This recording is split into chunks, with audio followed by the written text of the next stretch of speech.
Hello, everyone, and welcome back to another episode of Scholar ChitChat. And for today, I'm your host, Joanne. So, if you are just coming across this podcast for the first time and you're interested in studying abroad on a scholarship or full funding, welcome. This is Scholar ChitChat podcast. And here we are committed to bringing you relevant information that will help you achieve your study abroad dreams. And to our returning listeners, we're glad to have you back. So for this episode, I have a special guest with me who has navigated the ups and downs, the highs and lows of getting a scholarship to study in France. Yeah, so enough of my plenty talks. I'll just let him introduce himself. All right. Hello, everyone. Thanks, Joanne. Thank you for having me on your podcast. Thank you. My name is Goodluck Benjamin. I am Nigerian, and I have a PhD in biology of interactions and ecology from Université Côte d'Azur in the south of France. My journey in the world of science started in Nigeria, where I had my bachelor's degree from Babcock University in microbiology. And from there, I set on to do my NYSC like every Nigerian graduate. And I had my PPA at the International Institute of Tropical Agriculture in Ibadan, where I further spent 2 more years within the yam breeding unit and the genetic resource center. So there I performed mostly phytosanitation and disease screening and tissue culture for the breeding program and the Africa Yam project, which is Bill and Melinda Gates funded project, and is the biggest yam breeding project in Africa or in the world actually. So from there, while I was still at IITA, that was when I applied for my master's to study at the Université Côte d'Azur. So I had applied for a just starting program. The title of the program is the Biological Control Solutions or Biocontrol Solutions for Plant Health. The short form is MSc Boost. So the program was just starting up for the first time in it was to start in 2018. So when I applied, I actually didn't have enough funding to make it. So luckily for me, the program was also cut short. So it started the next year. So I went for my master's, and also I got the fellowship for the Eiffel Excellence Scholarship to do my master's. And then I did my master's and I finished in 2021. Then I started my PhD as well. And the same university, within the same team as well, and also on the same subject. Oh, that's nice. Yeah, so I did my PhD from 2021 up until last year when I concluded my PhD. Congratulations. Thank you very much. So then I moved to France. I moved out of France, and now I live in Denmark with my wife. Currently, I'm taking a sabbatical year. So just taking the time to be a house husband. That's lovely. So this year is my sabbatical year. But in the meantime, I've been grant writing and also trying to publish some papers. That's beautiful. So thank you very much for joining us today. Really appreciate it. You're welcome. Yeah, so let's start. So how and when did you hear about studying in France, and what motivated you to apply? Just France now? Yeah, just France in general. For France, okay. During the time when I was at IIT, I had 3 target countries in mind. It was France, Netherlands, and Germany. Okay. So for the Netherlands, it was because I wanted to get into Wageningen Research Institute or university research or research university, which is like it's like the Harvard of agriculture in the world. So it was like my top priority institute. But funny enough, I actually never completed that application. But it was the number 1 place I wanted to go. Germany, for some reason, I just wanted to do some work at Max Planck. Okay. And also, I never completed the application for Germany as well. The bulk of the applications I actually completed for my master's were actually in France. So I had applied to PSL. Then I got rejected from PSL. Then please, what's the full meaning of PSL? Funny enough, I'm actually not sure the full meaning of PSL. Okay, you can just continue. Yeah. After I did the bulk of my other applications. So the funny thing, another interesting point is, prior to that time, I had actually done an application to Switzerland under at the University of Lausanne. University of Lausanne in Switzerland, and they had a scholarship program as well to study bioinformatics. But as luck would not be on my side, it coincided with the same time when President Buhari had put a ban on foreign transactions. So I had gotten a scholarship, but to process my admission, I needed to pay I think 200 Swiss francs. There was no way I could pay that as well. I lost out on that scholarship. So it was like that was my first loss on a scholarship at the time. So this happened in 2016, and it took me a while before I got going again, like 2 years, and then I started applying to France again. So for the France one, it wasn't actually something I was looking for. It happened to come on my table. So I was at work one day. I came in, I sat down, turned on my computer, and then I got an email. So this email was sent to the whole of IITA, and they were saying, there is this university, there is this program starting up that looks into plant health and all of that. And I was like, okay, let me check it out. And then I checked it out and I saw it was nice. And I wrote an email to the program director, and that's how we started communication back and forth. And I applied, I got in, and this was how everything went on from there for me. So I was able to get into the program the first year, but like I said, I had no funding. So I actually thought I was not going to make it, because if I didn't get the funding, I couldn't pay my tuition and all of that. So the program, like I said earlier, the program got moved the next year, and then I got in. So my admission was kept for the next year, and then I was able to apply for the scholarship, and I got in. But for France wasn't really my number one choice. I think it was meant to be for me in France. So just one thing I would like to add is, like, I love the flexibility. Okay, though this is not what you wanted, but when the opportunity came, you didn't just say, okay, I don't want this, so I'm not going to apply. You actually applied for it. So because I know there are a lot of students that would be like the 3 study destination, UK, US, Canada. If it's not that, they won't apply. So I just want to like encourage someone listening. You can be flexible. It must not be those big trees. You can actually just go through a scholarship opportunity and actually apply, even if it's not your your country destination. Yeah. So next question: what specific scholarship did you receive, and how did you find out about the scholarship? Okay, so for me, I was actively looking for funding, because I think the priority thing that guided my search for universities was funding. Yeah. And so when I got the boost program in France, the Université Côte d'Azur, so the first thing I started looking for was funding, to see, okay, what funding possibilities could I get? At the time, the university was not offering any funding directly. So they started this about a year after I already got in the program.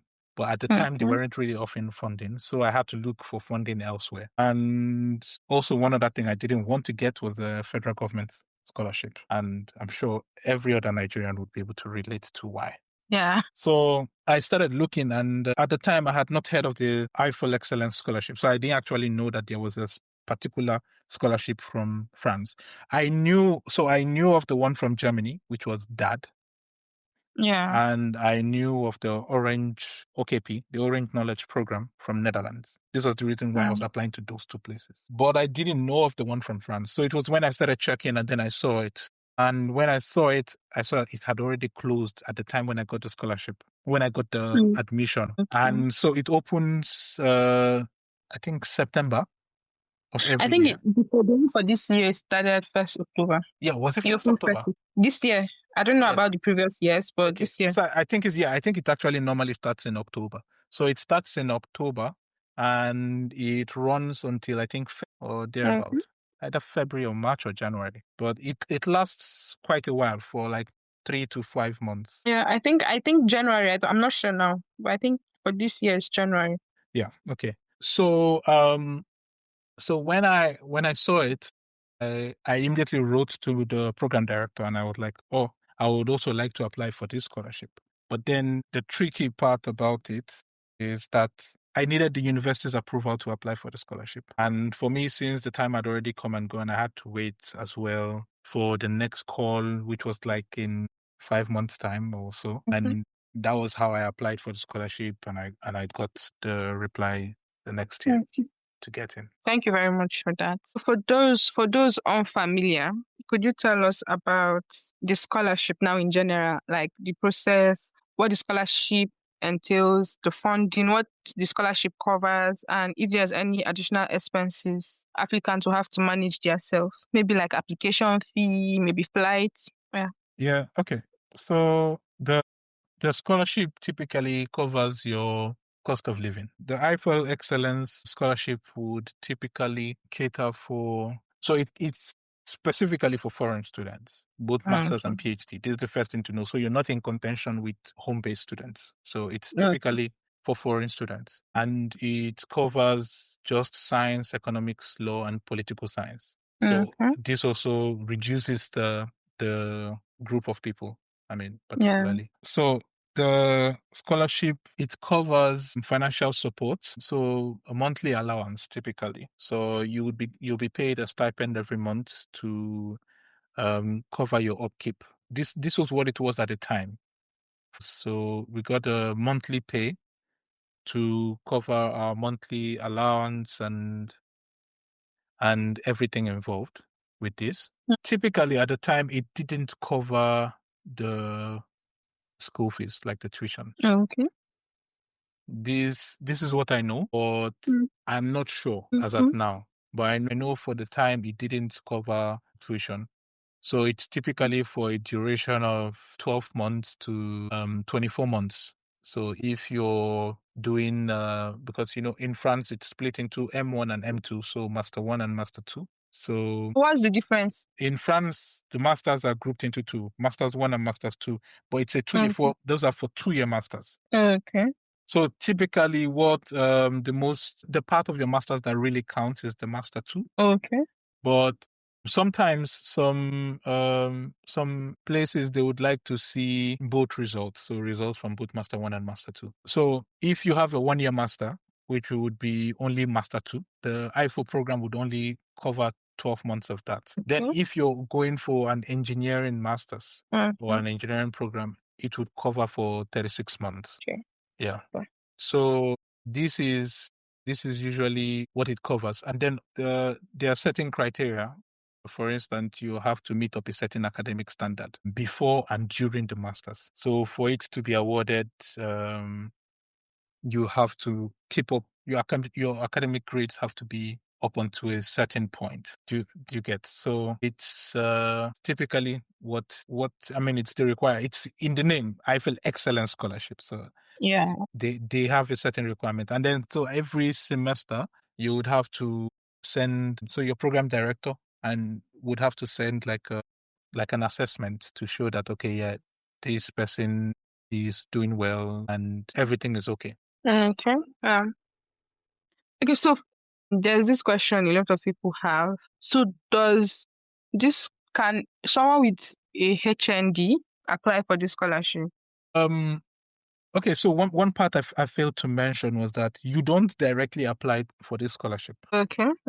So it's why I said I had to notify the program director, because the university is the one who recommends your application.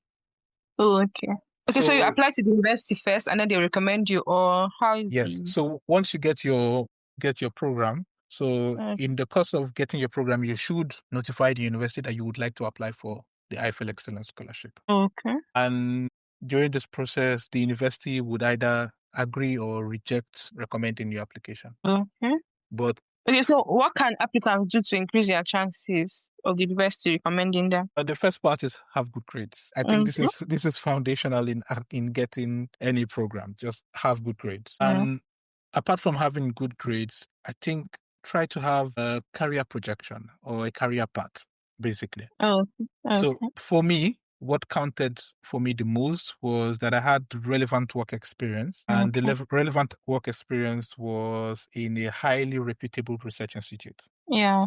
So this counted a lot for me getting the scholarship. So for students who would like to get the French Eiffel Excellence Scholarship, the point is you have to take everything serious right from your bachelor's. So the moment you graduate, if you want to get a good part, try as much as possible to take your NYSC serious, because this is probably like the only 1 year you're sure that you're going to have working experience. So you have to try as much as possible to see that you are in a place where you could get working experience. So for me, when I was going for my NYSC, I had target destinations in mind. So I think it was in my set, they started selecting where you would like to go to. So you select four options and they send you to one of them. So for me, I had Borno, I had Abuja, I had Oyo State, and I had Cross River. I had Abuja because I wanted to go work at NABDA. Wow, that's actually where I did my service here.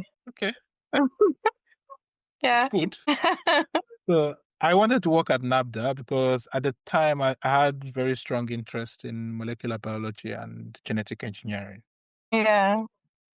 And also prior to that time, I had already worked at NIMA. I had my bachelor's internship at NIMA. But the problem was getting to Lagos was really difficult. So I didn't want to just waste my time. So I just went for Abuja. Then I had Cross River there. Cross River was because of the University of Calabar. I had a friend who was already there and she already told me that they did some good work there. And also when I did my internship, I met a senior lecturer who had come to our lab at NIMA, who was working at University of Calabar. So I already had a connection or somebody I could talk to get there as my PPA. And I picked Oyo State because I wanted to go to IIT. In fact, actually, Oyo State was my first priority because I wanted to get to IIT. I had been courting IIT for a very long time. I had my eyes set on them. Then I had Borno as my wild card. So Borno was my way to redeploy to any place of my choice. And I thought to myself, what are the odds that they would actually send me to Borno? Yeah. And guess what? They sent me to Borno. They did. So I started my NYC camp in Borno. And then when I was in Borno camp, I was able to redeploy to Oyo State and on. And that's how I got into IITA. So for me, it was strategic. I didn't want to just have fun with my NYC time. I wanted, at least I still had a lot of fun. I did quite have a lot of fun. But it was also, I mean, I can't be having fun 24 hours a day. For me, it was also about what would count at the end of the 1 year I spent in Oyo State. So I needed that 1 year working experience, even if it's the only time I would get to work in Nigeria. So for me, it had to count for something. So typically, it's what I advise every young person, whatever you're doing, in as much as people tell you, oh, NYC is useless, it's a time for you to play and enjoy, blah, blah, blah. Yeah. You're also playing away your future because whoever that's giving you the advice is probably has some alternative and you might not have that alternative as well. So you might as well just take it serious. I'm not saying people have to go and break their backs and all of that, but you have to be strategic in life with things. This 1 year was able to count for me, although it became 3 years because I later stayed back and worked longer in IIT. But for every other young person, it's also something that they can always keep in mind as well. Yeah. Okay, so when you said academic excellence, so can you give us maybe like an estimate of the CGPA required? Okay. Like maybe on a 5-point scale and on a 4-point scale. Yeah. So for me, like I said, I went to Babcock. In Babcock, we have a 5-point scale. And I think that's typical for most Nigerian universities. Or all Nigerian universities have 5-point scale. Maybe not polytechnics and other places. I think all universities have a 5-point scale in Nigeria. So on a 5-point scale, I never had a first class. So I was not in the 4.5 and above. I had a CGPA of 4.04. What I usually advise people, and this worked for me.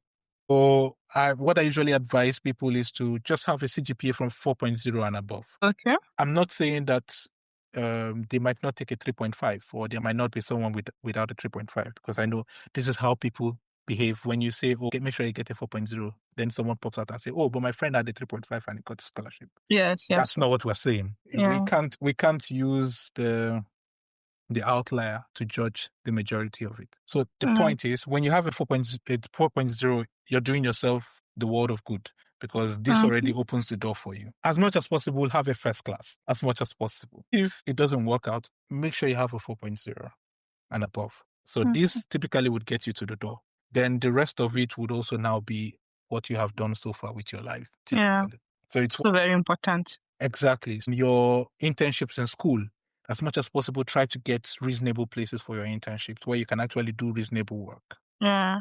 So all of this would count. If you're able to publish your bachelor's thesis, just have it out there. It doesn't matter where it is published. So long as it is published and it is out there, just have it out there, because it's something you can always put in your applications, or you have one publication. So it's the same thing that happened for me. I published my bachelor's thesis as well.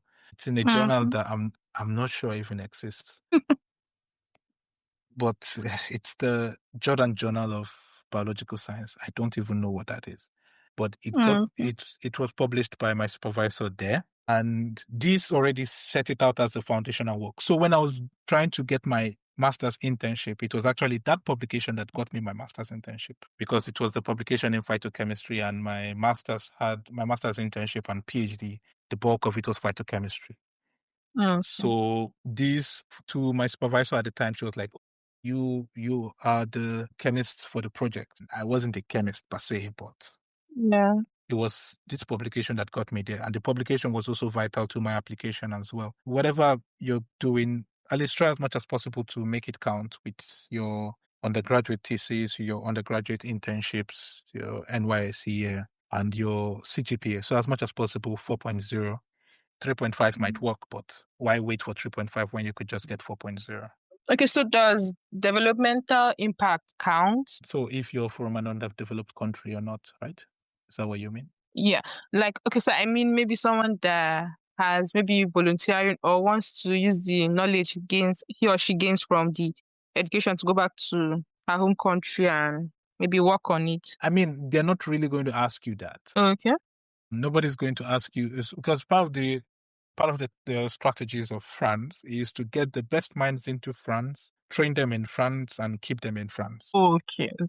So it's the strategy, because why would you spend all of this money bringing this person and then he ups and leaves? So nobody's really going to ask you if you have plans of going back to your country. Well, as at now, as things stand currently in France with the politics, because the politics is always shifting. But when I came in France 5 years ago or 6 years ago, nobody was bothered about this 6 years ago. So as at now, nobody is also really bothered about this. Nobody's asking you if you're going back to develop your country. So this is left to you as a personal passion. If you want to go back and fix things in your country, that's fine. But usually the target is to bring the best minds, train the best minds, and keep the best minds. So for studying in France, what is the language of instruction? Yeah. Okay. So this is interesting, because this is also another thing that influenced me going to France. Typically, for the majority of programs in France, the language of instruction is French. However, the French Ministry of Education and the Ministry of Foreign Affairs tried to see how they could also make the French education attractive for students. And part of these was creating international programs that are taught in English. So typically, I think in every university now in France, you have master's programs that are taught in English. Yes. And they cut across every discipline, typically. So you should be able to find something that suits your program in France. I think now they have a database, it's called Etudes en France, so study in France. So on the website of Etudes en France, you will be able to see programs that work for you and apply for them through that platform. So there's two ways of applying. You can actually either apply through that platform or apply directly to the university and get in. Or you could typically contact Campus France. So Campus France is like the body that is in charge of French education or French students within France and outside of France. So they are the face behind it. So you probably would never see the Ministry of Education or talk to the Ministry of Education. So you talk to Campus France. So it's a body that is specifically in place for this. And they have centers across Nigeria.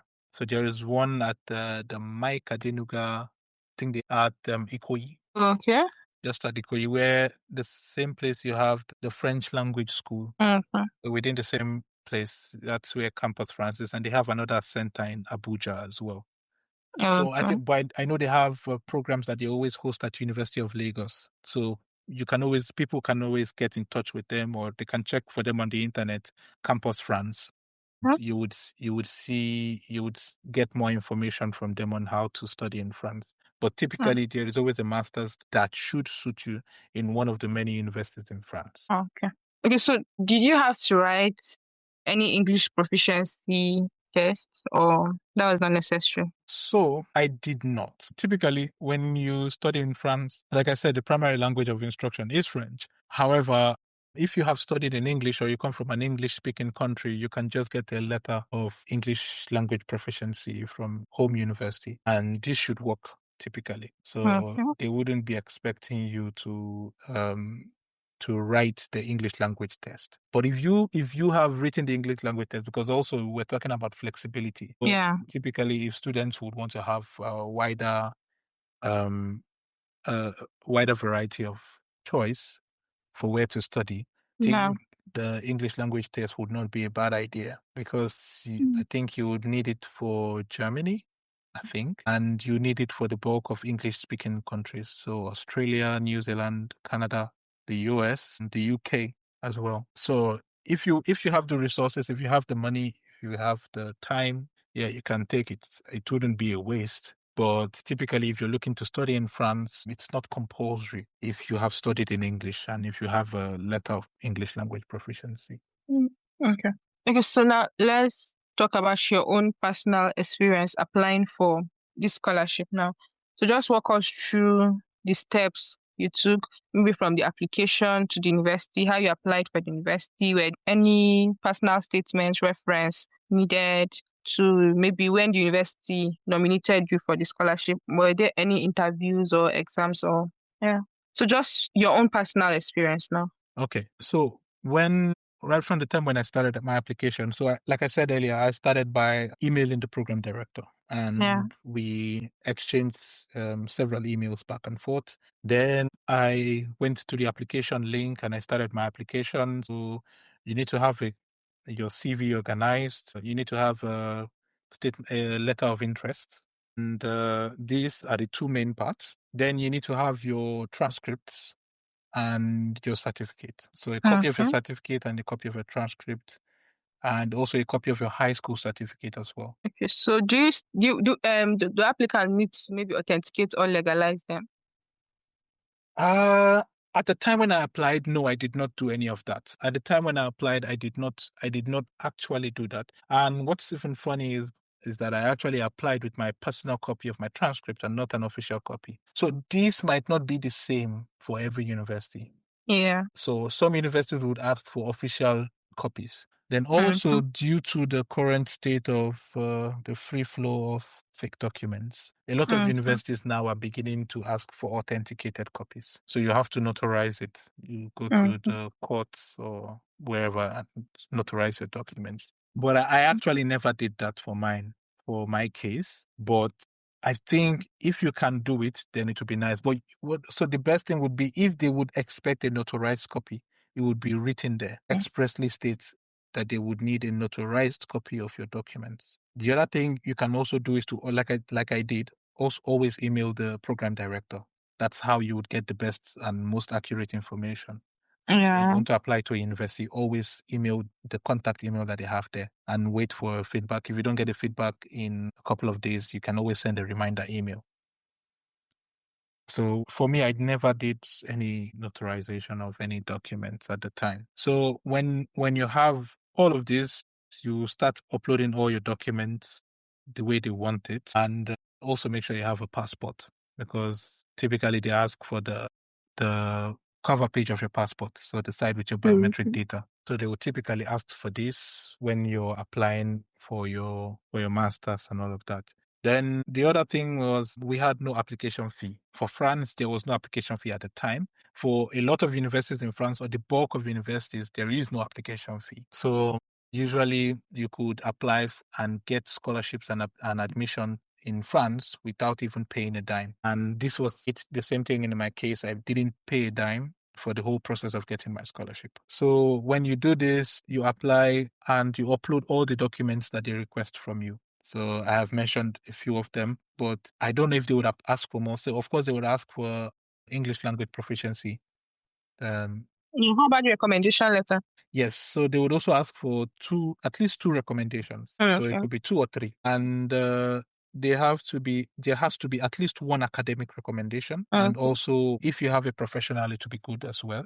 So for me, in my case, I had 1 academic and 2 professional, because my academic was coming from a professor who was highly rated in Nigeria at the time, and he was a Okay. professor of biotechnology, plant biotechnology. So this worked. Typically, they would require your supervisor from university. So Okay. if you have your supervisor, it will be best to use, but make sure it has to. But as much as possible, try to have someone who their recommendation would hold a lot of water.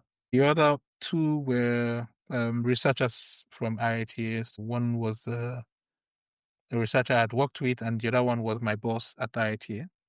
So I knew that letters coming from them would. So at that time, my boss had left and he had gone back to Canada. So he was writing from Agriculture and Agri-Food Canada, which is like the government research institute for agriculture in Canada. The other researcher was with an IIT letterhead. So these for me were 3 recommendations that were going to push my application. So if you're trying to write an application, make sure it's typically coming from. So imagine what it would look like if such a recommendation landed on your desk. How impressed would you be by it? This is something you should keep in mind when you want to get some recommendations. But typically, if you're going to get an academic recommendation, it should come from somebody who knows you very well. Another thing is, when you're leaving university and you're graduating, make sure to keep good relationship with your lecturers or your supervisor or your HOD or your dean, one of them. So this would go a long way. So once you have all of these letters, you upload. Then for the scholarship, so the program director, so typically for the scholarship, you would have to always talk with the program director. So the program director, she would get approval from the university, or he would get approval. In my case, it was a woman. So she had to get approval from the university to submit my application. And I think at the time they had not applied. They had actually not applied for the Eiffel Scholarship before in my university. Okay, so not every university in France is eligible to recommend. Every university is eligible, but not every university has a student that wants to apply. Okay.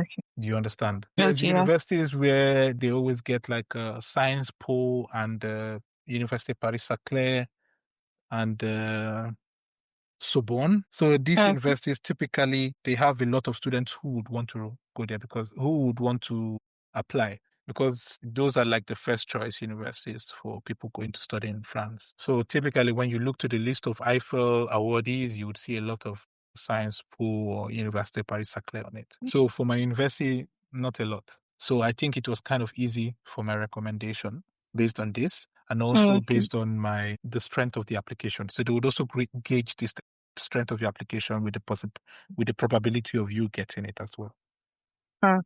So typically the requirement would also be the same document you have used to apply for your admission. So the same documents you would send to the university, and then the university would apply on your behalf. So the university would prepare like a file. It's called a dossier, and it would be that file that they would send to Campus France for the scholarship. Then you wait and hope that you get in. Okay, so there's no interview, no examination.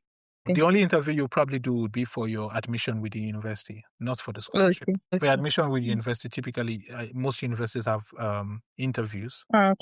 So they'll first screen your application and then shortlist you for an interview, and then during the interview, you sell yourself. Okay, so for someone who is just hearing about this scholarship for the first time and has never applied to any university in France before, can that candidate start applying now, get the admission, and then maybe still go ahead and get the scholarship?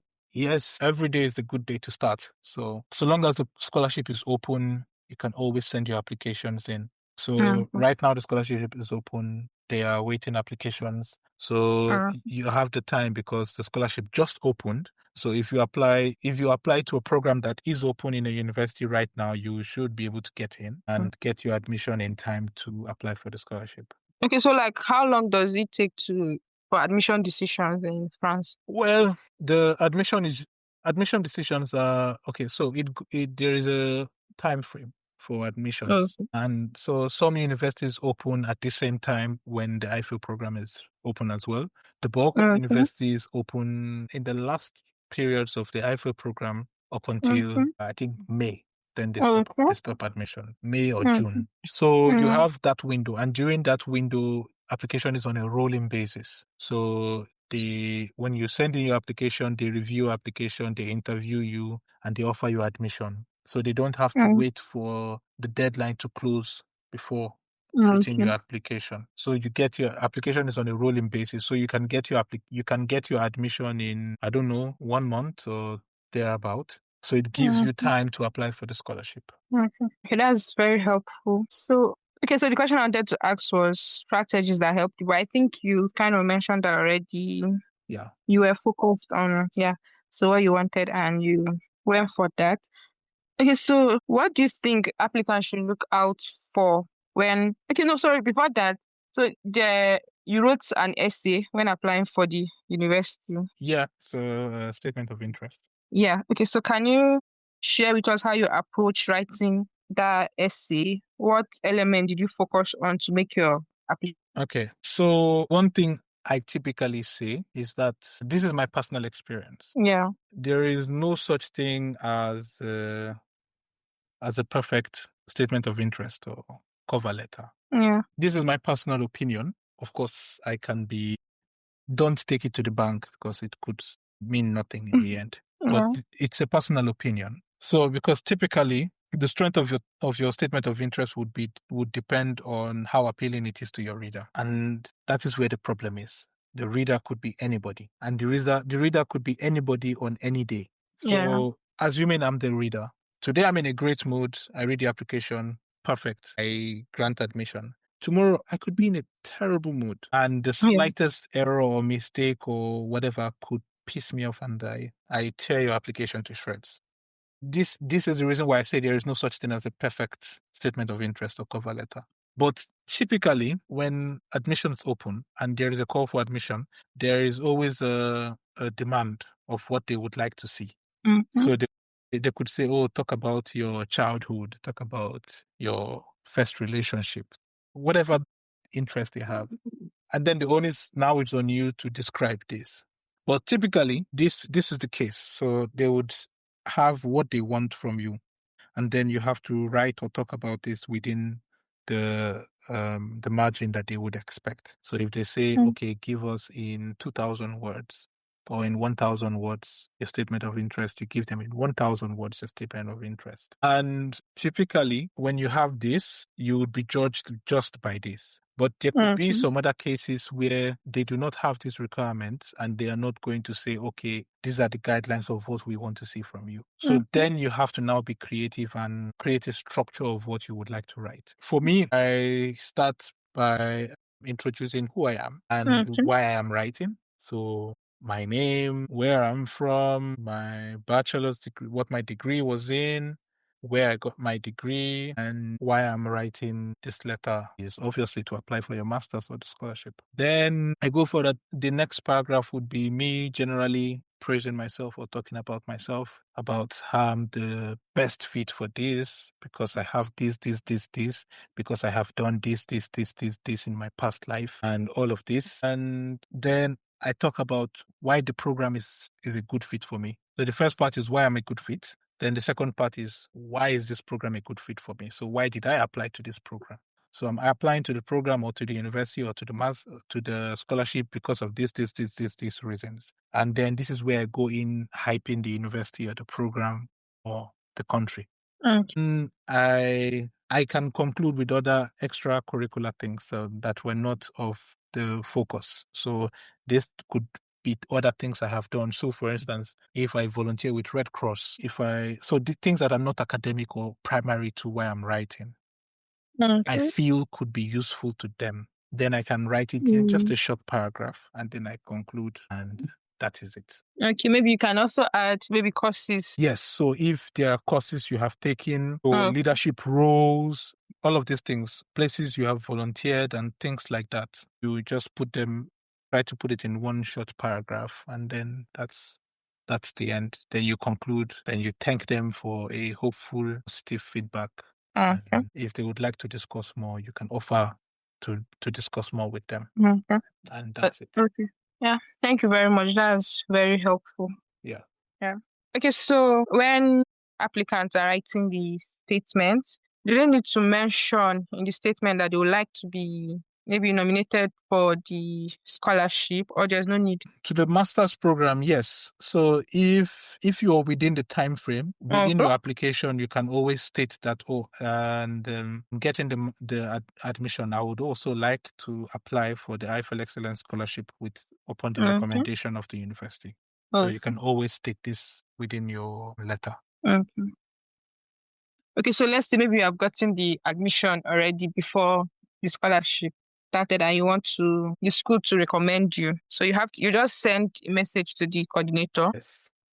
So you can always say this to the program director at any point in time. Typically, it's best to do this at the beginning so that they already know what they're working with.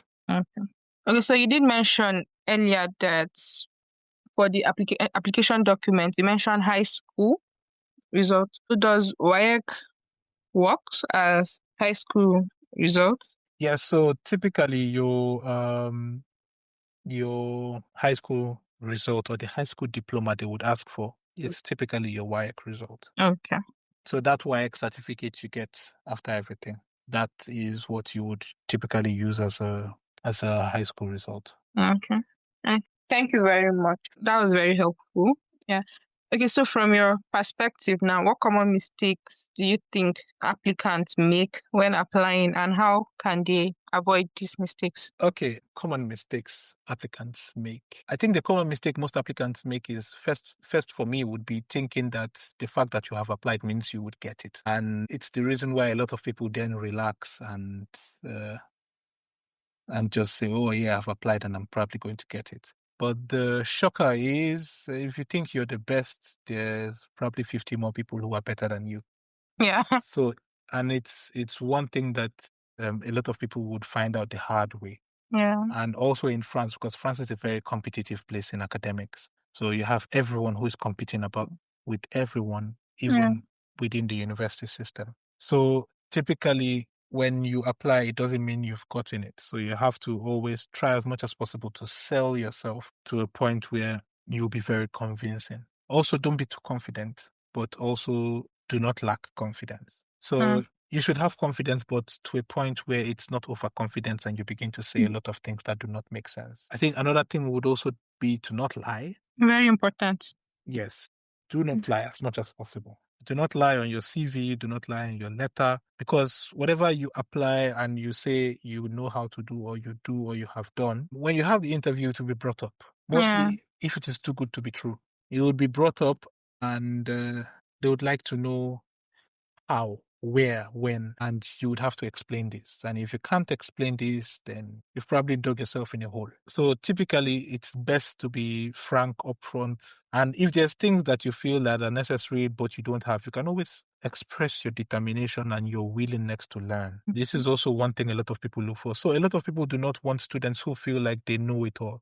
This is another point. So do not come up and pose as if you're such a great Einstein and you're coming to give them a lot of knowledge that they cannot give you.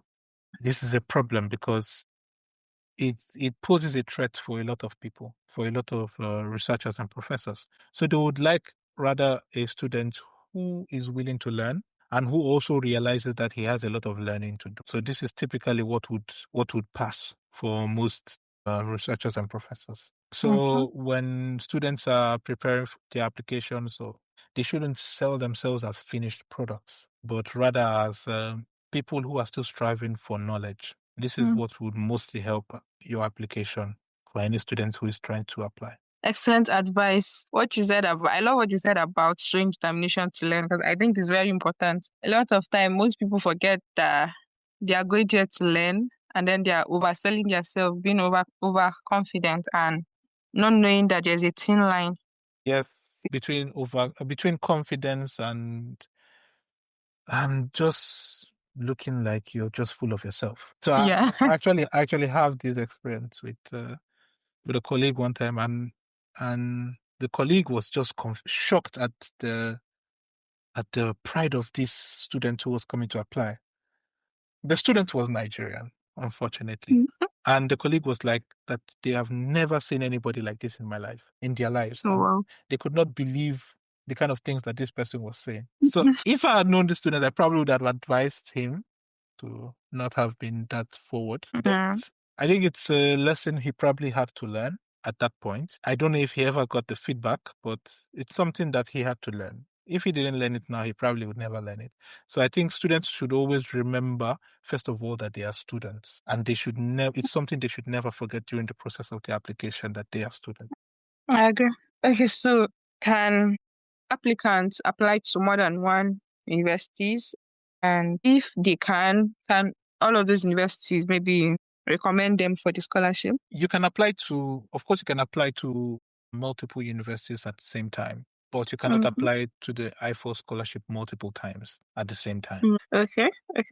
Okay, so just one university will be able to recommend you. Exactly. Okay. So you can always ask whichever university you get if they would recommend you for the Eiffel program. Okay.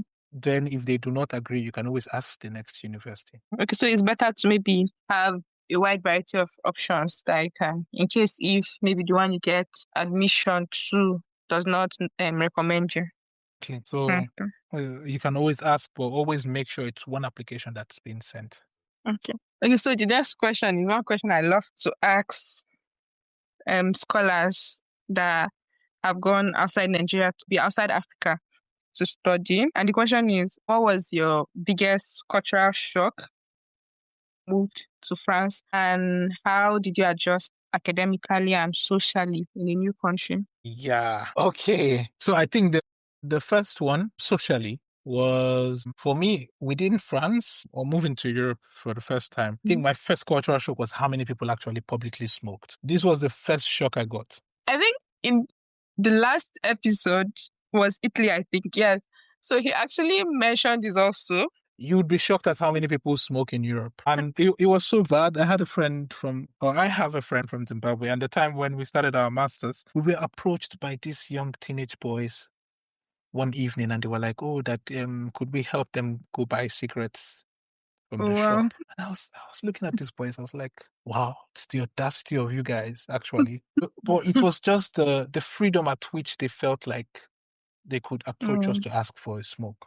And it was something that was a bit of a shock for me because, of course, in Nigeria, you can't, as a child, you wouldn't, or as a young person, you wouldn't be openly smoking in the first place because there is the stigma already that is attached to it. And then secondly, as a young teenage boy, you can't be asking people older than you to go buy cigarettes for you. So it was that on a social level, this was just a cultural shock for me. I think academically, the first shock I had was a reluctance of people to share knowledge, mostly your peers. This personally was a shock to me because, there's always that one student in class that likes to see the teacher's pet. Yeah. And I've never really been in a place where I was surrounded by a lot of teachers' pets. So typically when I had friends or had classmates, when you ask questions, you get an answer. And it usually is either they are trying to help you and they just tell you, they explain things to you, or they're trying to show off to show you that they know what they're talking about. And they end up sharing the information. But when I moved to France, everyone was in competition with every other person. So it's actually a competition. And then the grades are actually ranked. So the way you have first, second, third, if you are 9 in the class, you would see the rank, you would see your number, your position in the class. Wow. So I think this influenced how a lot of people interacted and also influenced their willingness to share knowledge. Yeah. So it just felt like I was in primary school all over again, where I was battling to be first place or second place. So academically, this was my main shock, actually. So how did you adjust academically and socially? Well, socially, I still do not smoke, thank goodness. But it's not something I particularly judge people by. If they are smokers or not. But when you're moving from Nigeria to Europe, it's just something that you can't help but notice. So the thing is, there's smoking areas, so I try to avoid smoking areas. And I try to avoid people that are actively smoking because I don't want to be a third-party smoker. Then academically, I had a bit of a friction in that part. Okay. because I couldn't understand why anyone wouldn't share knowledge. I still think it's ridiculous at this point. Till today, I still Yeah. think it's incredibly ridiculous. But there's nothing you can do about it because we're all adults. If an adult refuses to share information with me, there is really nothing I can do about it. But it did cause a bit of a friction for us within our class, for me. So I wouldn't really say I really adjusted to it, but I think my major adjustment was realizing that, okay, people were reluctant to sharing. And if I needed knowledge, I had to seek it out by myself. So for me, this was so I don't know if it's an adjustment, but I just knew that if I needed knowledge, I had to seek it out by myself and not ask anyone for help for this. So typically, the only people I would ask for more information would be my professors in this case. Yeah. Yeah. So what are some common misconceptions about studying in France that you like to clarify for prospective applicants? Well, I think the first part, which might also fall in place of the common mistakes, Yeah. is I think a lot of students who rule themselves out from France. They rule themselves out from applying to France because Yeah. they're like, oh, it's France. They speak French. How am I going to communicate? How am I going to live there? And all of this.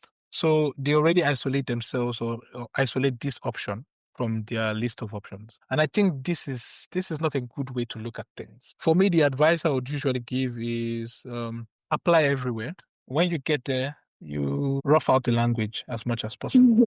So I I don't think it's something that a lot of people should pay a lot of attention to when considering where to move to for studies. So if you have a country that you fancy and you see a lot of profit for yourself in moving there, first of all, apply. When you get in, typically in most countries, they have systems that help you learn the language. Yeah. So in France, the university will provide you classes where you could learn French on the side while you take your regular courses. In Germany, I know when you move, I have friends who've moved to Germany, you have 1 year of learning German, typically, before you start your program. For France, you learn French as you carry on your journey. Yeah. So when students want to apply, I think the first misconception they have is the language. But I believe people should not consider this should probably be the last thing you consider. But the first thing should be the benefit of why you're moving to that country. So I think the common misconception is the language. And I think another misconception people have about France is, oh, the people are not nice. I mean, in my experience, I would not say the people are not nice because I had a great time. Or I have a great time. I'm still having a great time in France because I'm currently in Denmark because my wife lives in Denmark. But my life is still French typically. So I have a I have a great time in France. I have a great life in France. I was able to have a good community around myself. The people are nice. Typically, French people are nice. I mean, just like any other nationals from any other country would be within the context of their own country. So the thing is, typically when you live there, you should try as much as possible to learn the language and speak a little bit with them and stuff like that. Yeah. So this is typically what keeps them happy in Yeah. most cases. Yeah. For me, these are just the main misconceptions that people have. So it's usually the language and then the people. But in both cases, I don't think it's anything people can't get along with in the long run. So I think this is it for me. Such inspiring words. Thank you very much. So finally, Yeah. the last question. Okay, so what final words do you have for our listeners who are considering applying for scholarships or funding in France? What advice will you give them, now? It doesn't have to be this particular scholarship, just France generally. Okay. I think the first thing would be do not rule yourself out, like I said at first. Yeah. And the other thing would be stay glued to the Campus France website. Also get in touch with your local Campus France. So with the Campus France within your country. Try to get in touch with them and get information. So there's many programs. I think there's another one, Make Our Planet Great Again, which is also another scholarship that comes up within France. And they also have other programs that other people could apply to. But I think the most prestigious is the Eiffel program. But keep in touch with the Campus France within your country. Stay glued to subscribe to the Campus France website so you can get information, and always be actively looking. Also, do not think your university cannot have programs. Your university could also have funding avenues that you could tap into. So you could always apply to your university's program or your university scholarship program. So I know in my university they have a program, a scholarship, I think that gives either 10,000 or 15,000 euros to students as well. So if you get the Eiffel program, if you get this, it covers a whole lot for you in your life. Then I think something I also forgot to mention when we were talking about what the Eiffel scholarship covers. The Eiffel scholarship would, apart from the sustenance stipend that you get, typically students are exempted from tuition, or there is the fee that students pay. It's like a student's contribution. It's about 110 euros. So if you get the IFL scholarship, you are exempt from paying this fee. So you can always get the exemption. And then also from the typical French, if your master's is a typical French master's with the typical national tuition, I think you would also be exempt from this as well. But if it's an international program under a special system, then you might not be exempt from this. Then also your airfare. So typically they would book this for you. So that would be the cost of travel from your country to France. Then also, if you have to, when you arrive in France, and your movement from the airport to your university or to your apartment would also be reimbursed as well.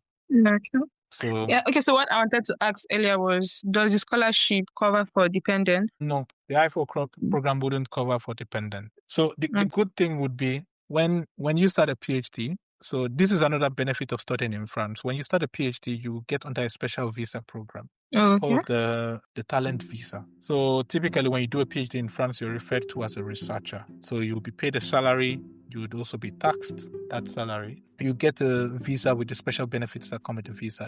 Part of the special benefits that come with that visa is that your family, so your wife and your children, allowed entry into France. So they would be granted an automatic visa in the same level as you. So it's different from the family reunification. So the family reunification, they will have to go through scrutiny, but typically they will be granted the same talent visa due to the fact that they are related to a talent visa holder. That's beautiful. So this is also, remember what I told you, it's part of the France retaining the best minds that they already have. Yeah. So they try to make it easy for researchers to move to France without having a need to leave. So typically when you come on the talent visa, when you start your PhD, you get the talent visa and then you can move your family, and it's a visa for 3 years straight. I think you could get for 4 years or 5 years as well.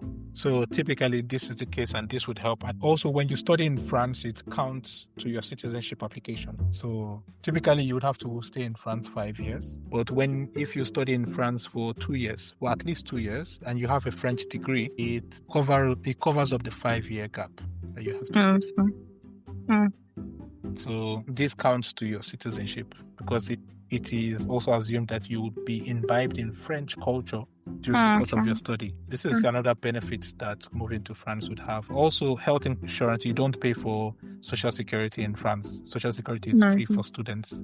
And you get, I think, up to 80% coverage, or sometimes 100% coverage on certain healthcare. So the only thing you have to pay, if you want, you can get a complementary insurance. So in cases where where Social Security covers 80%, complementary insurance would cover 100% of the rest. Then also housing. When you get on the Eiffel program, Post France offers you housing as well. And the housing is usually cheaper. So it's cheaper than if you get housing by yourself. You also have the option to reject this offer and look for housing by yourself. Then also under the Eiffel program, they create they call them cultural trips. So you go on, they plan trips around France. Wow. And you're able to go to different cities within France, and for like a short period of time, 3 to 4 days typically. Then after that's beautiful. Yeah, so it's extensively a very good program to get into. Yeah. Then you also be put in touch with other Eiffel alumni community. You'll be in with previous recipients of the program, and then also other people who have studied in France as well. I think anyone that is considering France, this is a sign for you to start putting your applications together. Yeah. Okay. So thank you so much for sharing your insights and experiences with us today. I'm sure your journey will encourage others to pursue their dreams. Thank you very much. You're welcome. It's been a pleasure.